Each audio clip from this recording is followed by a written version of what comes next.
تعلق خراب کیوں ہو رہا ہے، یا تعلق میں جیسے فاصلے کیوں آ گئے رشتوں میں، اس کی کیا وجوہات ہیں؟ تو اس کی وجوہات یہ ذرا گہری بات ہے، اور اس میں 7 بڑے فیکٹرز کہہ لیں یا اسباب یا کازز کہہ لیں جو اس میں نظر آتے ہیں۔ اس میں پہلا ہے کہ ایک بہت ہی ویشیس سائیکل ہے جو ہمارے معاشرے میں بہت بڑھ گئی ہے، اور وہ شروع ہوتی ہے شک کرنے سے۔ اس کو ہم کہتے ہیں، یعنی شک ہے، پھر بدگمانی ہے، پھر غیبت ہے، اور پھر حسد ہے۔ اور یہ جیسے سیڑھیاں ہیں، انسانوں پہ شک کرتے ہیں، ان کی نیتوں پہ شک کرتے ہیں، پھر ان سے بدگمان ہوتے ہیں، پھر ان کی غیبت شروع کر دیتے ہیں، اور پھر اس کے بعد جس کی غیبت شروع کی ہے اس سے حسد میں بھی مبتلا ہو جاتے ہیں، یعنی غیبت حسد کی طرف دھکیلتا ہے۔ اب اسٹارٹ کیا ہے؟ اسٹارٹنگ پوائنٹ یہ ہے کہ ہم شک نہیں کریں اور ہم کسی سے بدگمان نہ ہوں۔ تو یہ ایک بہت بڑا مسئلہ ہے۔ اور یہ کیوں ہوتا ہے؟ وہ انسان جس کو اپنے تزکیے کی فکر نہ ہو، وہ انسان جو اپنی سیلف پہ ریفلیکٹ نہ کرے، وہ اس پورے ویشیس ٹریپ میں چلا جاتا ہے، اور یہ بڑھ رہا ہے ہماری سوسائٹی میں، بہت بڑھ رہا ہے۔ تو ابھی دوسروں کو تو نہیں سوچیں، اپنے آپ کو سوچیں کہ بھئی کیا ہم اپنے رشتہ داروں میں سے کسی پہ شک کرتے ہیں؟ کیا ہم کسی سے بدگمان ہیں؟ کیا ہم ان کی غیبت کرتے ہیں؟ کیا ہم حسد کرتے ہیں؟ تو یہ ایک ہم سوسائٹی میں، فیملیز میں، خاندانوں میں یہ عمل بہت بڑھ رہا ہے۔ تو اس سے بچنے کی جیسے کوشش کرنی چاہیے، اور اپنی اس کو دیکھنا چاہیے کہ ہم تو نہیں ایسا کر رہے۔ دوسرا جو وجہ ہے، جو بہت اہم وجہ ہے، کہ دوسروں کی نظر سے چیزوں کو نہ دیکھ سکنا۔ بہت سے لوگ ایک ہی اینگل میں لاک ہو جاتے ہیں، مطلب کسی بھی معاملے کو صرف ایک ہی رخ سے دیکھتے ہیں۔ اور دیکھیے، دوسروں کی نگاہ سے چیزوں کو دیکھ سکنا، یہ ایبلٹی ہمارے اندر ہونی چاہیے۔ اور ایک چیز ہوتی ہے پیپل کانشیسنس۔ پیپل کانشیسنس ایک مرض ہے، ایک خرابی ہے، یہ نہیں ہونی چاہیے۔ پیپل کانشیسنس کہتے ہیں کہ لوگ کیا کہیں گے، میرے ڈیسیشنز کی سب سے بڑی بنیاد یہ بن جائے کہ لوگ کیا کہیں گے، لوگوں کو کیا، یعنی میں اپنی کوئی بھی چیز اس وجہ سے کروں کہ لوگ کیا کہیں گے۔ یہ چیز ٹھیک نہیں ہے، اس کو ہم کہتے ہیں پیپل کانشیسنس۔ تو لوگ کیا کہیں گے کی فکر تو نہیں ہونی چاہیے، لیکن اس معاملے کو دوسرا کس طرح دیکھے گا، آپ جس سے بات کر رہے ہیں، جن لوگوں کے ساتھ جڑے ہوئے ہیں، ان کی نظر سے اپنے معاملے کو دیکھ سکیں۔ تو کچھ لوگ صرف اپنے اینگل سے چیزیں دیکھتے ہیں، اور اگر آپ صرف اپنے اینگل سے چیزوں کو دیکھتے ہیں اور دوسروں کے اینگل سے چیزیں دیکھ ہی نہیں سکتے، تو معاملات خراب ہو جاتے ہیں۔ اور اسی کے نتیجے میں ایک ریجیڈیٹی پیدا ہوتی ہے، اسی کی وجہ سے ایک فلیکسیبلٹی ختم ہو جاتی ہے لوگوں میں۔ ایک اچھی ساس وہ ہے جو بہو کی نظر سے اپنے آپ کو دیکھتی ہے، اور ایک اچھی بہو وہ ہے جو ساس کی نظر سے اپنے آپ کو دیکھتی ہے۔ یعنی یہ جو چیز ہے نا، ایک اچھی بیوی وہ ہے جو شوہر کی نظر سے اپنے معاملے کو دیکھتی ہے، اور اچھا شوہر وہ ہے جو بیوی کی فیلنگز کو، بیوی کی نظر سے وہ کیا فیل کر رہی ہوگی، وہ کیا چاہ رہی ہوگی، وہ کیا سوچ رہی ہوگی، اس طرح وہ آدمی سوچ رہا ہے، یہ اچھا آدمی ہے، اچھا شوہر۔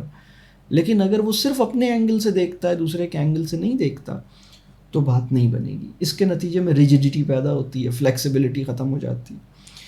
اچھا، پھر تیسری جو بڑی وجہ ہے وہ یہ ہے کہ اپنی رائے کو امپوز کرنا چاہتے ہیں، مسلط کرنا چاہتے ہیں، اور بلکہ اس میں صرف اتنا ہی نہیں، بلکہ دوسرے کی رائے کو غلط سمجھتے ہیں، دوسرے کو بھی غلط سمجھتے ہیں۔ مطلب دوسروں کو، وہی بات، بدگمان ہونا، جج کرنا، یعنی جو میری بات سے ایگری نہیں کرتا وہ برا ہے، وہ غلط ہے، وہ خراب ہے۔ بہت سے لوگ اس جگہ پہنچے ہوئے ہیں۔ ہم سب کی اخلاقی ذمہ داری ہے کہ ہم مستقل یہ کنوے کریں، اور یہ ہماری اخلاص کی دلیل ہے کہ ہم اپنے متعلقین کو یہ کنوے کریں کہ جو میری بات سے ایگری نہیں کرتا وہ بھی ٹھیک ہو سکتا ہے، وہ بھی ٹھیک ہے، جو میری بات سے مطلب اختلاف کرتا ہے وہ بھی اپنی جگہ ٹھیک ہے، مطلب وہ ضروری نہیں ہے کہ وہ غلط ہو، وہ برا ہو، وہ خراب ہو، وہ بھی اچھا آدمی ہو سکتا ہے، وہ بھی ٹھیک آدمی ہو سکتا ہے. یہ گنجائش اپنے اندر پیدا کی جائے اور اپنی رائے کو جیسے مشورے کو مشورہ سمجھ کے دیا جائے، غیر ضروری طور پہ مشورہ نہ دیا جائے. اور اگر کوئی مشورہ مانگ رہا ہے تو بہت سے لوگ کبھی مشورہ مانگتے ہیں تو دینے والا اس پہ حکم دے دیتا ہے، ججمنٹ دے دیتا ہے. بھئی مشورہ مانگا تھا، مشورہ مطلب آپ انسسٹ کیوں کر رہے ہیں کہ اس کو مانا جائے؟ بس آپ نے مشورہ مانگا، ٹھیک ہے، یہ مشورہ لیجئے. تو یہ ایک تیسرا پوائنٹ ہے کہ اپنی رائے کو جیسے بالکل اس پہ بڑے سخت ہوتے ہیں اور بڑا اس کو امپوز کرتے ہیں.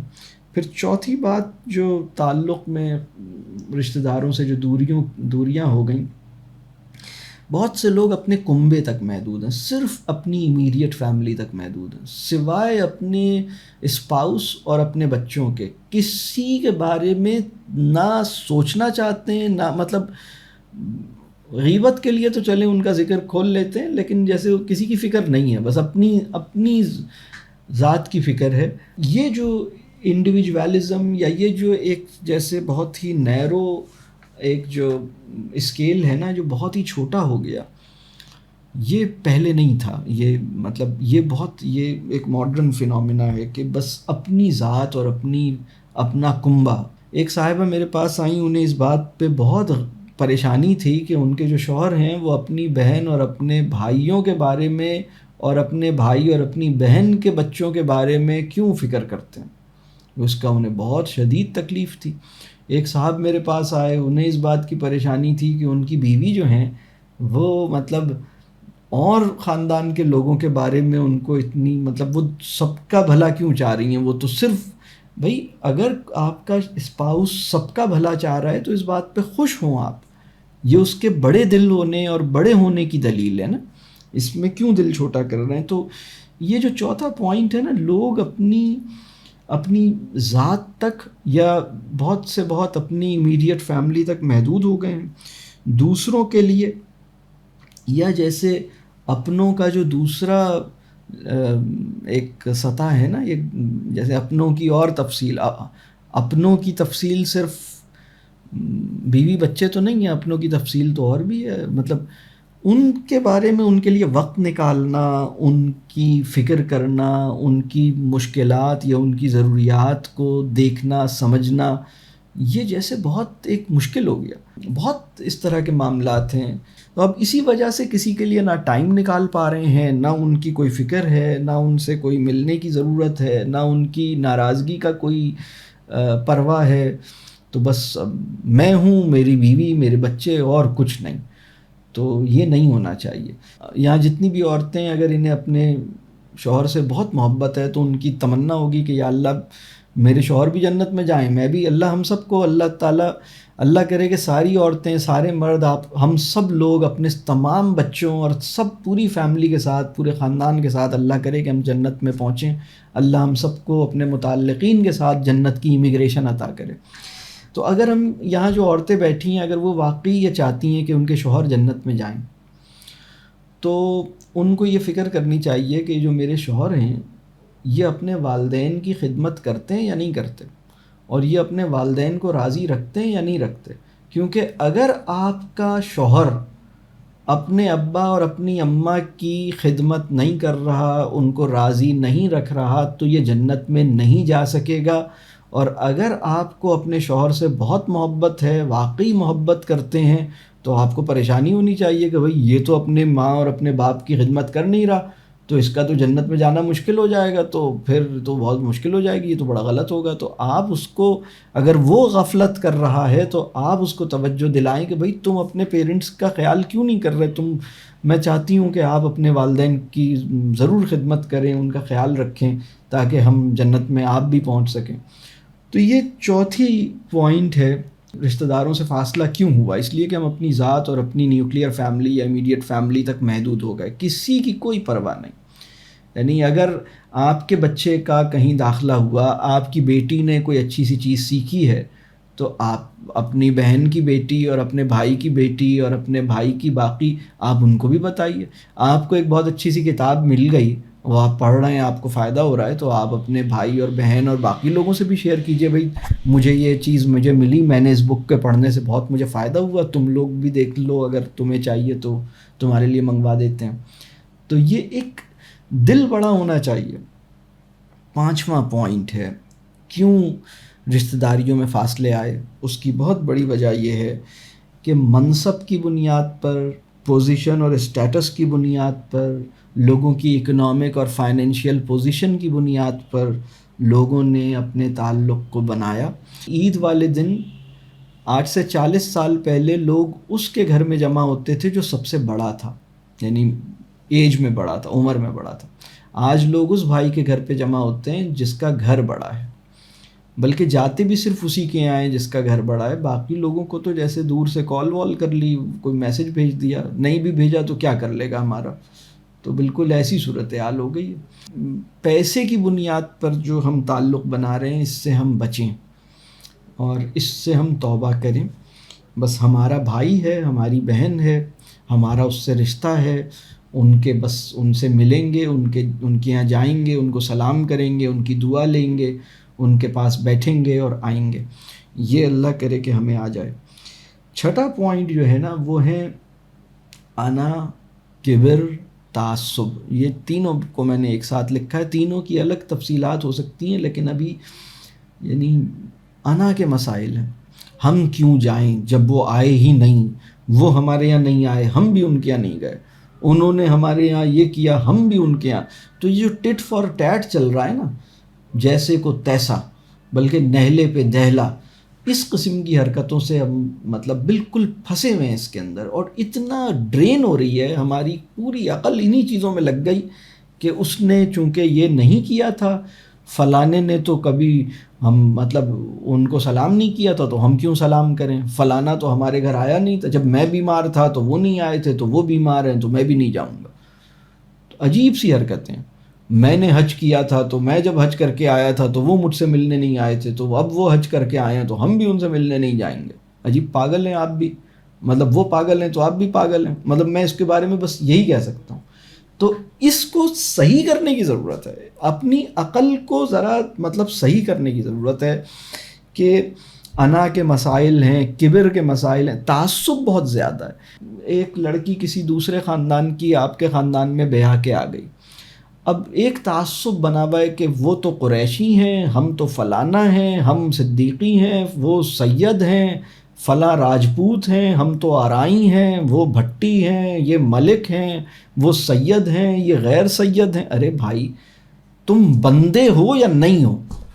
اگر بندے ہو تو اس کو اپنا سمجھو۔ تمہارے یہاں ان کی بیٹی آئی ہے، ان کے خاندان کو تم کم سمجھتے ہو، اپنے خاندان کو اونچا سمجھتے ہو، اپنے نسل اپنے نسب کو۔ یہ جو تعصبات ہیں، ان تعصبات سے اللہ کرے کہ مطلب اس کی وجہ سے پوری مسلم امہ ڈھیر ہو گئی ہے اور یہی سب حرکتیں جاری ہیں۔ تو اس کی وجہ سے بھی نا مطلب بہت سے لوگوں سے ملنا، لوگوں سے بیٹھنا، اس کے پیچھے اب یہ جیسے میں انا، کبر، تعصب، ان کو کسی وجہ سے میں نے ایک ساتھ رکھا ہے۔ تینوں کی اپنی الگ الگ جدا گانہ تعریفیں ہیں جس کی ابھی ہم تفصیل میں نہیں جا رہے، لیکن یہ بہت بڑی وجہ ہے خاندانوں میں، رشتوں میں دوریوں کا۔ کسی کی شادی ہوئی اور ایک طویل عرصے تک ان کے یعنی اگر اس داماد کو کم سمجھتے ہیں تو اس کو قبول نہیں کیا، لڑکی کو کم سمجھتے ہیں تو اس کو قبول نہیں کیا، اب اس کے ساتھ وہ محبت اور تعلق رکھا ہی نہیں۔ اچھا، ساتواں پوائنٹ جو نظر آتا ہے مجھے وہ ہے ہمارے معاشرے میں جوائنٹ فیملی سسٹم کے کچھ اور مسائل ہیں جن کا سامنا ہے، اور یہ بھی ایک بہت بڑی وجہ ہے۔ دیکھیے، دین کا ہم سے جو مطالبہ ہے رہنے سے متعلق، خاندانی زندگی سے متعلق، وہ جوائنٹ فیملی سسٹم کا نہیں ہے، وہ کمیونٹی کا ہے۔ اور کمیونٹی کو میں اردو میں کہتا ہوں برادری، یعنی آپ کے سارے قریبی رشتہ دار قریب رہتے ہوں، واکنگ ڈسٹنس پہ رہتے ہوں، آئیڈیلی آپ کے مکان سے جڑا ہوا ان کا مکان ہو، ایک آپ کا پورشن ہے، آپ کے ساتھ ہی آپ کے پیرنٹس ہیں، آپ کی بہن، آپ کا بھائی، آپ کے ملنے والے، اور جیسے جیسے آپ کے بچے بڑے ہوئے، آپ کا بچہ، آپ کوشش کریں کہ آپ کے بچے جیسے ہی بڑے ہوئے آپ ان کی شادی میں جلدی کریں انشاءاللہ، آپ کے بچوں کی شادیاں ہو رہی ہیں. اب بچوں کی شادیاں ہو رہی ہیں تو آپ ان سے کہہ رہے ہیں بیٹا تم اپنا ایک الگ کمرہ بناؤ, اپنا ایک الگ سیٹ اپ بناؤ, چھوٹا سا اپنا ایک بناؤ, اور تم اپنا ایک سیپریٹ یونٹ بنا لو, لیکن تم قریب ہی رہو ہم سے, کوئی بہت دور نہ جاؤ.